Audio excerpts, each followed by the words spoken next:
NCM learning centre. வணக்கம் நண்பர்களே, நம்ம இந்த வீடியோவில் ஆப்ரேஷனல் ஆம்பிளிஃபையர்ஸ்ல common mode rejection ratio concepts discuss பண்ண போறோம். அது கூட சேர்த்து பல எக்ஸாமினேஷன்ஸ்ல கேட்ட கொஸ்டினையும் சால்வ் பண்ண போறோம். ஓகேங்களா? ஆல்ரெடி நம்ம இந்த ஆப்ரேஷனல் ஆம்பிளிஃபையர் கான்செப்ட்ஸ்ல நிறைய ப்ராப்ளம்ஸ் நம்ம டிஸ்கஸ் பண்ணியிருக்கோம். ஐடியல் ஆப்ரேஷனல் ஆம்பிளிஃபையர்ஸ், அதுக்கப்புறம் ப்ராக்டிகல் ஆப்ரேஷன் ஆம்பிளிஃபையர்ஸ்ல வந்து பயாஸ் கரண்ட்னா என்ன, ஆப்செட் வோல்டேஜ் என்ன, அதெல்லாம் நம்ம டிஸ்கஸ் பண்ணியிருக்கோம். அதுக்கான வீடியோஸ் எல்லாமே நம்மளோட NCM லேர்னிங் சென்டர் யூடியூப்ல சேனல்ல இருக்கு. உங்களுக்கு வேணும்னு நீங்க அதை பார்த்துக்கலாம். நம்ம NCM லேர்னிங் சென்டர் மூலமா ஒரு இன்ஜினியர்ஸுக்கு தேவையான டெக்னிக்கல் நாலேஜ் வந்து கண்டினியூஸா கொடுத்துட்டே இருப்போம். ஸோ அதனால விருப்பப்பட்ட நண்பர்கள் நம்ம சேனலை சப்ஸ்கிரைப் பண்ணி பார்த்துக்கலாம். நம்ம சேனலை கண்டினியூஸா வாட்ச் பண்ணீங்கன்னா டெஃபினட்டா ஒரு இன்ஜினியரிங் எக்ஸாமினேஷன்ஸ்ல ஒரு நல்ல ஸ்கோர் எடுக்கக்கூடிய ஒரு எபிலிட்டி கிடைக்கும். இல்லைன்னா இன்டர்வியூல வந்து நல்ல பெர்ஃபார்ம் பண்றதுக்கான ஸ்கில் வந்து உங்களுக்கு கிடைக்கும். ஓகேங்களா? ஸோ பார்க்கலாம். இப்போ ஓகே, டிஸ்கஸ் பண்ணலாம். இந்த கான்செப்ட்ஸ் உங்களுக்கு தெரியறதுக்கு சில பேசிக் பாயிண்ட்ஸ் தெரியணும். இந்த பேசிக் பாயிண்ட்ஸ் தெரிஞ்சிச்சு அப்படின்னா நீங்க ஈஸியா இந்த கான்செப்ட்ஸை அண்டர்ஸ்டாண்ட் பண்ணிக்கலாம். ஸோ ஃபர்ஸ்ட் அந்த பேசிக் பாயிண்ட்ஸ் என்னங்கிறத ஃபர்ஸ்ட் பார்க்கலாம். ஸோ இந்த ஆப்ரேஷனல் ஆம்பிளிஃபையர் வந்து மெயினா டிசைன் பண்றதுக்கான நோக்கம் என்ன அப்படின்னு பாத்தீங்க அப்படின்னா, ரெண்டு சிக்னல்ஸ் டிஃபரன்ஸை வந்து ஆம்பிளை பண்றதுக்கு தான். ஏன்னா இந்த சிக்னல்ஸ் டிஃபரன்ஸ் எடுக்கும்போது அதோட வேல்யூ வந்து ரொம்ப ரொம்ப கம்மியா இருக்கும். அது ரொம்ப ஆம்பிளிஃபை பண்ணி கொடுத்தா நல்லா இருக்கும் அப்படிங்கிறதுக்காக தான் இந்த ஆப்ரேஷனல் ஆம்பிளிஃபையரை கொண்டு வந்தாங்க. சரியா? அப்போ நமக்கு வந்து டிஃபரன்ஸ் வந்து ரொம்ப ரொம்ப கம்மியா இருக்கிறதுனால கெயின் வந்து ரொம்ப ரொம்ப அதிகமா இருக்கணும். அதுதான் அப்ஜெக்டிவ். ஸோ இதான் பேசிக் ஆப்ரேஷனல் ஆம்பிளிஃபையர் டயக்ராம்ஸ். இதுல பாத்தீங்கன்னா V1 V2ங்கிற ரெண்டு இன்புட்ஸ் இருக்கு. ஏன்னா ரெண்டு இன்புட் டிஃபரன்ஸ் நம்ம ஆம்பிளை பண்ண வேண்டியிருக்கு. ஸோ அதனால ரெண்டு இன்புட் டெர்மினல்ஸ் இருக்கு. இந்த மைனஸ் டெர்மினல் என்ன சொல்லுவாங்க அப்படின்னா இன்வெர்ட்டிங் டெர்மினல்னு சொல்லுவாங்க. இந்த பிளஸ் டெர்மினல் என்ன சொல்லுவாங்க அப்படின்னா நான் இன்வெர்ட்டிங் டெர்மினல்னு சொல்லுவாங்க. இங்க இந்த V பிளஸ் V மைனஸ்ங்கிறது சப்ளை வோல்டேஜ். இந்த ஆப்ரேஷனல் ஆம்பிளிஃபையர் ஆப்ரேட் ஆகிறதுக்கு தேவையான ஒரு சப்ளை வோல்டேஜ். இந்த V அவுட், இந்த அவுட்புட் 6th பின்ல வந்து அவுட்புட். சரியா? ஸோ இப்போ இந்த இது என்ன, இந்த ஆப்ரேஷன் ஆம்பிளிஃபையர் என்ன பண்ணும் அப்படின்னா இந்த ரெண்டு சிக்னலுடைய டிஃபரன்ஸை வந்து ஆம்பிளை பண்ணி கொடுக்கும். ஸோ இந்த கெயினை வந்து என்ன சொல்லுவாங்கன்னா ஓப்பன் லூப் கெயின் இல்லை டிஃபரன்ஷியல் கெயின் அந்த மாதிரி ஏதாவது நேம் சொல்லுவாங்க. இந்த வேல்யூ பார்த்தீங்கன்னா ஐடியல் ஆப்ரேஷனல் ஆம்பிளிஃபையருக்கு வந்து ரொம்ப ரொம்ப இன்ஃபினிட்டி, வெரி வெரி ஹை. அப்போ அந்த டிஃபரன்ஸ் வந்து ரொம்ப ரொம்ப ரொம்ப ஹை கம்மியாக இருந்தாலும் ரொம்ப ஆம்பிளை பண்ணி கொடுத்துரும். ஸோ ஒரு ஐடியல் ஆப்ரேஷனல் ஆம்பிளிஃபையர் எடுத்துட்டோம்னா இந்த கெயின் வந்து இன்ஃபினிட்டி. இது ஒரு ஃபர்ஸ்ட் பேசிக் பாயிண்ட்ஸ். அடுத்து இந்த ஆப்ரேஷன் ஆம்பிளிஃபையருக்கு உள்ள இன்டர்னல் என்ன இருக்கும் அப்படின்னா, இன்டர்னல் ஸ்ட்ரக்சர் பார்த்தீங்கன்னா ஒரு differential amplifier, MOSFET based differential amplifier அதான் இருக்கும். ஸோ நமக்கு தெரியும் ஒரு மாஸ்பெட் வந்து ஆம்பிளிஃபையரா ஆக்ட் ஆகுங்க தெரியும். ஸோ இந்த ரெண்டு மாஸ்பெட் இந்த மாதிரி கனெக்ட் பண்ணோம்னா இந்த டிஃபரன்ஸை வந்து ஆம்பிளை பண்ணி கொடுக்கும். அதாவது டிஃபரன்ஷியல் ஆம்பிளிஃபையர்னு சொல்லுவாங்க. நமக்கு கெயின் வந்து அதிகமாக கிடைக்கிறதுக்காக மல்டி ஸ்டேஜ்ல ஆம்பிளிஃபையர் கெயின் இருக்கும். மல்டி ஸ்டேஜ்ல ஆம்பிளிஃபையர், இந்த ஆம்பிளிஃபையர் மல்டி ஸ்டேஜ்ல இருக்கும். அப்போ நமக்கு என்ன ஆகும்னா கெயின் வந்து ரொம்ப அதிகமாக கிடைக்கும். சரி, ஆனால் பேசிக் இன்டர்னல் பேசிக் ஸ்ட்ரக்சர் பார்த்தீங்கன்னா இதான் ஸ்ட்ரக்சர். ஓகேவா? அப்போ ஆப்ரேஷனல் ஆம்பிளிஃபையர்ல என்ன இருக்கு, ஒரு மாஸ்பெட் பேஸ்ட் டிஃபரன்ஷியல் ஆம்பிளிஃபையர் தான் ஒன்று இருக்கு. ஓகே, ஸோ நமக்கு தெரியும் மாஸ்பெட் பத்தி தெரியும். மாஸ்பெட்ல பாத்தீங்கன்னா இந்த கேட் டெர்மினல்ல பாத்தீங்கன்னா அதில் ஃப்ளோட கரண்ட் என்ன இருக்கும், இதான் கேட் டெர்மினல்ஸ். கேட் டெர்மினல்ல தான் நமக்கு இன்புட் கொடுத்துருக்கோம். சரியா? V பிளஸ் V மைனஸ்ங்கிற இன்புட் வந்து என்ன கொடுத்துருக்கோம், கேட் டெர்மினல்ல கொடுத்துருக்கோம். சரியா? ஸோ இந்த இதுல பாத்தீங்கன்னா உள்ள மாஸ்பெட் இருக்குன்னு வச்சுக்கோங்க, இதே ஒரு மாஸ்பெட் இருக்குன்னு வச்சுக்கோங்க. அப்போ இந்த மைனஸ் டெர்மினல் பாத்தீங்கன்னா gate terminal, gate of MOSFET 1. இந்த பிளஸ் டெர்மினல் பாத்தீங்கன்னா கேட் ஆஃப் மாஸ்பெட் 2 அப்படின்னு வச்சுக்கோங்க. அப்புறம் மாஸ்பெட்டுக்கு கரண்ட் ஃப்ளோ கேட் வந்து என்னது 0. மாஸ்பெட்டுக்கு வந்து IG கேட் கரண்ட் வந்து 0. ஸோ கேட் கரண்ட் 0னா அதோட இம்பிடன்ஸ், அந்த கேட் டெர்மினலோட இம்பிடன்ஸ் வந்து இன்ஃபினிட்டியா இருக்கும். RGங்கிறது என்னன்னா அந்த கேட் டெர்மினல் உள்ள ரெசிஸ்டன்ஸ், அதாவது இம்பிடன்ஸ், அது வந்து இன்ஃபினிட்டி, ரொம்ப ரொம்ப ஹை. அதனாலதான் கரண்ட் ஃப்ளோ வந்து 0. இது ஐடியல் மாஸ்பெட்டுக்கு. சரியா? அப்போ ஒரு ஆப்ரேஷன் ஆம்பிளிஃபையருக்கு என்னவா இருக்கும், ஏன்னா இந்த டெர்மினல்ல தான் கேட் டெர்மினல் இருக்கு. கேட் டெர்மினல் மாஸ்பெட் 1, இந்த பிளஸ்ல பாத்தீங்கன்னா கேட் டெர்மினல் மாஸ்பெட் 2 இருக்கு. அப்ப என்ன வரும், இப்போ ஐடியல் ஆப்ரேஷன் ஆம்பிளிஃபையருக்கு current flow through the inverting and non inverting terminal 0. ஏன்? ஏன்னா அது வந்து gate terminal of MOSFET 1, gate terminal of MOSFET 2. So இது எப்படி I plus is equal to 0, I minus is equal to 0. So இதுல இருந்து நம்ம என்ன சொல்லலாம், input impedance of ideal operational amplifier is infinity. The input impedance of ideal operational amplifier is infinity. ஏன்? இந்த input தான் directly connected with gate terminals. புரியுதா? gate terminals of MOSFET. Okay, clear. So இதுல இருந்து ஒரு ஐடியல் ஆப்ரேஷனல் ஆம்பிளிஃபையருக்கு கரண்ட் ஃப்ளோ தெரிஞ்சு inverting and non inverting terminal வந்து 0 தெரிஞ்சு போச்சு, இன்புட் இம்பிடன்ஸ் வந்து இன்ஃபினிட்டி தெரிஞ்சு போச்சு. ஓகே, இப்போ நம்ம மெயின் கான்செப்ட்டுக்கு வருவோம். இப்போ இந்த டெர்மினல்ஸ் இன்புட் வோல்டேஜ் வந்து V பிளஸ் V மைனஸ் ரெண்டுமே சேமா இருக்கு அப்படின்னா என்ன வரும், நம்ம ஐடியெல்லாம் எடுத்துக்கிட்டோம் அப்படின்னா கண்டிப்பா டிஃபரன்ஸ் வந்து ஜீரோ. ஸோ ஆம்பிளிஃபை பண்ணும்போது ஜீரோ தான் கிடைக்கும். சரியா? ஐடியல் ஆப்ரேஷன் ஆம்பிளிஃபையர் இருந்ததுன்னா நம்மளுடைய ரெண்டு இன்புட் சிக்னலும் சேமா இருந்ததுன்னா கண்டிப்பா அவுட்புட் வேல்யூ ஜீரோ. பட் ப்ராக்டிக்கலா பார்த்தோம் அப்படின்னா இந்த மாஸ்பெட் இருக்கு, பட் இந்த R1 R2 ரெசிஸ்டன்ஸ் ஈக்குவல் ரெசிஸ்டன்ஸா இருந்தா கூட ரெண்டு இன்புட்டோட சேமா இருந்தாலும் அவுட்புட்ல பாத்தீங்கன்னா கொஞ்சம் ஒரு வேல்யூ கிடைக்கும், ஜீரோ இருக்காது. சரியா?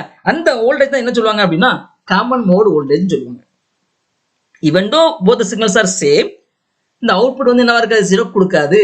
ஐடியல் ஆப்ரேஷன் ஆம்பிளிஃபையர் தான் ஜீரோ கொடுக்கும், பட் ப்ராக்டிகல் ஆப்ரேஷன் ஆம்பிளிஃபையருக்கு வந்து ஜீரோ வராது. அந்த வேல்யூ தான் என்ன சொல்லுவாங்கன்னா காமன் மோட் வோல்டேஜ். அதாவது ரெண்டு இன்புட்டும் காமனா இருந்தாலும் அவுட்புட்ல ஒரு வோல்டேஜ் கிடைக்கும், அந்த வோல்டேஜ் தான் காமன் மோட் வோல்டேஜ். ஓகேவா? ஸோ அப்போ ப்ராக்டிகல் ஆப்ரேஷன் ஆம்பிளிஃபையருக்கு அவுட்புட் என்னவா இருக்கும் அப்படின்னா இந்த மாதிரி தான் இருக்கும். V0 is equal to AD into VD plus AC into VC. இதுல VDங்கிறது என்னன்னா டிஃபரன்ஷியல் மோட் வோல்டேஜ். ஸோ ரெண்டு டிஃபரன்ஸ், ரெண்டு இன்புட்ஸ்க்கு டிஃபரன்ஸ். VCன்னு பாத்தீங்க அப்படின்னா common mode voltage. VC is equal to average, இந்த ரெண்டு இன்புட்ஸ்களுடைய அவரேஜ். சரியா? ADங்கிறது என்னன்னா டிஃபரன்ஷியல் மோட் கெயின், ACங்கிறது என்னன்னா காமன் மோட் கெயின். ஓகேவா? இதே ஃபார்முலா தான் இது ideal operation amplifier. AC value இந்த காமன் மோட் வோல்டேஜ் வந்து ஜீரோவா இருந்தது, இந்த காமன் மோட் கெயின் வேல்யூ ஜீரோவா இருந்தது அப்படின்னா ஐடியல் ஆப்ரேஷன் ஆம்பிளிஃபையர் இந்த இதுக்கு வந்துடும். ஓகே, இதுதான் ப்ராக்டிகல் ஆப்ரேஷன் ஆம்பிளிஃபையருடைய அவுட்புட். ஸோ அப்போ இதுல இருந்து ஒரு ஐடியல் ஆப்ரேஷன் ஆம்பிளிஃபையரா இருந்தது அப்படின்னா டிஃபரன்ஷியல் மோட் கெயின் வந்து இன்ஃபினிட்டி. சரியா? காமன் மோட் கெயின் என்னவா இருக்கும்? காமன் மோட் கெயின் வந்து ஜீரோ. ஐடியல் ஆப்ரேஷன் ஆம்பிளிஃபையரா இருந்தா காமன் மோட் கெயின் வந்து ஜீரோவா இருக்கும், டிஃபரன்ஷியல் மோட் கெயின் வந்து இன்ஃபினிட்டியா இருக்கும். பட் ப்ராக்டிகல் ஆப்ரேஷன் ஆம்பிளிஃபையர் அப்படி இருக்காது. டிஃபரன்ஷியல் கெயின் மோடும் ஒரு வேல்யூ இருக்கும், காமன் மோட் கெயின் வேல்யூ ஒன்று இருக்கும். டிஃபரன்ஷியல் மோட் கெயின் வந்து ரொம்ப அதிகமாக அவனுடைய குவாலிட்டி அதிகம்னு அர்த்தம். காமன் மோட் கெயின் வந்து குறைய அவனுடைய குவாலிட்டி அதிகம் அப்படின்னு அர்த்தம். சரியா? ஓகே, அப்போ காமன் மோட் ரிஜெக்ஷன் ரேஷியோ என்ன? இந்த நேம்ல இருந்தே நம்ம சொல்லலாம் காமன் மோட் ரிஜெக்ட் பண்ணக்கூடிய ரேஷியோ.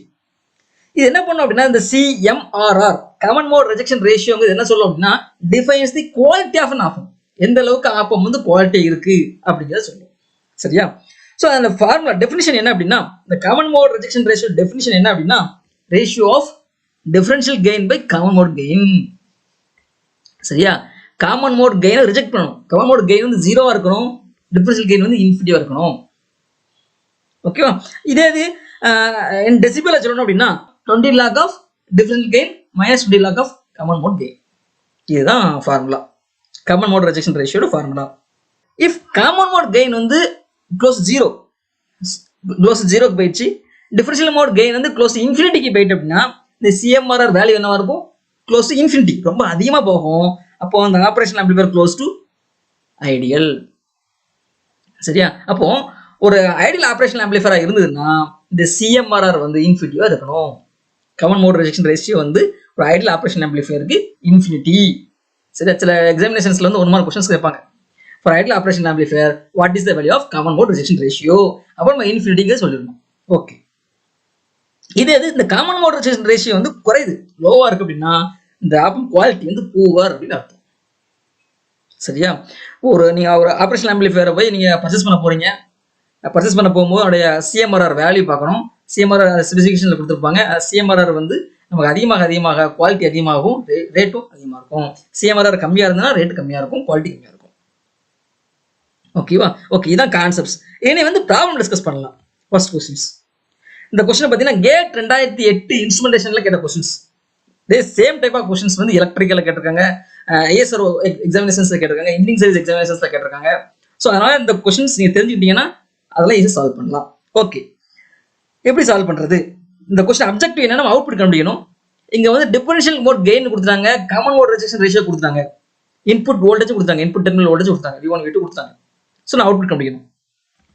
நமக்கு தெரியும் இது ப்ராக்டிகல் ஆப்ரேஷன் ஆம்பிளிஃபையர் எடுத்துக்கலாம். ஏன்னா common mode rejection ratio value கொடுத்துருக்காங்க, டிஃபரன்ஷியல் மோட் கெயின் கொடுத்துருக்காங்க.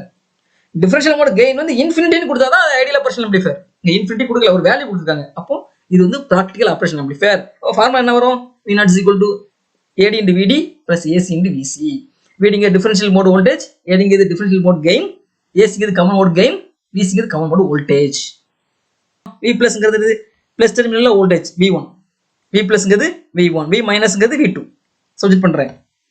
V1ங்கிறது 0.55 வோல்ட், V2ங்கிறது 0.45 வோல்ட், இதை சிம்பிளை பண்ண என்ன கிடைக்குன்னா 0.10 வோல்ட் கிடைச்சு. அப்போ டிஃபரன்ஷியல் மோடு வோல்டேஜ் தெரிஞ்சிருச்சு.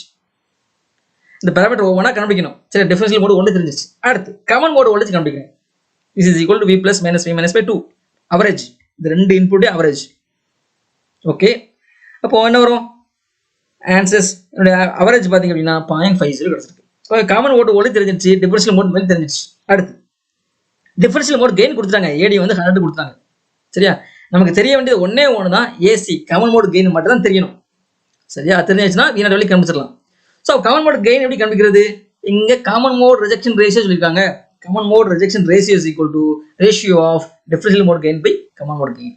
டெசிபல்ல சொல்லும்போது 20 லாக் எடுத்துக்கணும். ஓகேவா, அப்படி வேல்யூ இருக்கு 40 decibels. So 40 is equal to 20 log of and differential gain வந்து 100 போட்டாச்சு ஏசி. ஸோ இதை சிம்பிளை பண்ணுறேன். அப்போ என்ன வரும்? இதை கேன்சல் பண்ணிடலாம், உங்க 2 கிடைக்கும். அந்த லாக் இதை கேன்சல், நம்ம ஆன்டி லாக் எடுக்கணும். ஆன்டி லாக் எடுக்கும் 10 பவர், இது லாக் பேஸ் 10. ஸோ அப்போ 10 பவர் எடுக்கணும். 10 power 2 is equal to 100 by AC. 10 power 2 is 100. 100 is equal to 100 by AC கிடைக்குமா? ஏன்னா இது லாக்ரதமிக் ஸ்கேல் வந்து 10, பேஸ் வந்து 10. அப்போ உள்ள வேல்யூ வந்து நம்ம ஆன்டி லாக் எடுக்கும்போது 10 பவர்ல எடுக்கணும். இங்கே ஆல்ரெடி 2 இருக்கு, இப்போ 10 பவர்ல எடுத்தோம்னா 2 எடுத்தோம்னா 100 கிடைக்கும். சிம்பிளை பண்ணும்போது காமன் மோட் கெயின் வந்து 1. இப்போ V0 ஈஸியாக கண்டுச்சிடலாமா? என்ன வரும்? V0 value V0 is equal to differential mode gain வந்து 100, difference voltage 0.1, common mode gain வந்து 1, காமன் மோட் வோல்டேஜ் 0.5. ஓகேவா, இதை சிம்பிளை பண்ணோம்னா எனக்கு என்ன இருக்குன்னா V0 is equal to 10.50 volt. So option B வந்து சரி ஆன்சர். ஓகேவா, இனி வந்து டூ இட் யுவர் செல்ஃப். ஒரு 4 கொஸ்டின் லிஸ்ட் பண்ணிருக்கேன் இந்த சேம் கான்செப்ட்ஸ்ல. சரியா, நாளே பார்த்தீங்கன்னா டிஃப்ரெண்ட் எக்ஸாமினேஷன்ஸ். இந்த ஃபர்ஸ்ட் கொஸ்டின் பார்த்தீங்கன்னா டிஎன்பிஎஸ்சி நடத்திய கம்பைன்ட் டெக்னிக்கல் சர்வீஸ் எக்ஸாமினேஷன்ஸ் 2024 அதில் கேட்டிருக்காங்க எலக்ட்ரிக்கல். ரெண்டாவது கொஸ்டின்ஸ் பார்த்தீங்கன்னா கேட் 2018 ஈசியில் கேட்டிருக்காங்க. மூணாவது கொஸ்டின்ஸ் பார்த்தீங்கன்னா ஐஎஸ்ஆர்ஓ எக்ஸாமினேஷன்ஸ் 2013 எலக்ட்ரிக்கல்ல. நாலாவது கொஸ்டின்ஸ் பார்த்தீங்கன்னா engineering service examinations 2018 electrical. So இந்த கான்செப்ட்ஸ் வந்து எல்லா எக்ஸாமினேஷன்ஸ்க்கும் முக்கியம். இந்த டிஸ்கஸ் பண்ண டாபிக்ல உங்களுக்கு ஏதாவது டவுட்ஸ் இருந்ததுன்னா இந்த வீடியோல கமெண்ட் பாக்ஸ்ல உங்க டவுட்டை போஸ்ட் பண்ணுங்க. அதுக்கான கிளாரிஃபிகேஷன்ஸ் உங்களுக்கு கிடைக்கும். நம்ம சேனலை கண்டினியூஸா வாட்ச் பண்ணுங்க, டெஃபினட்டா உங்களுக்கு ஒரு நல்ல நாலேஜ் கிடைக்கும். ஓகேங்களா, good, thank you. Thanks for watching. Click the subscribe button and hit the bell icon for notification. Like, comment and share.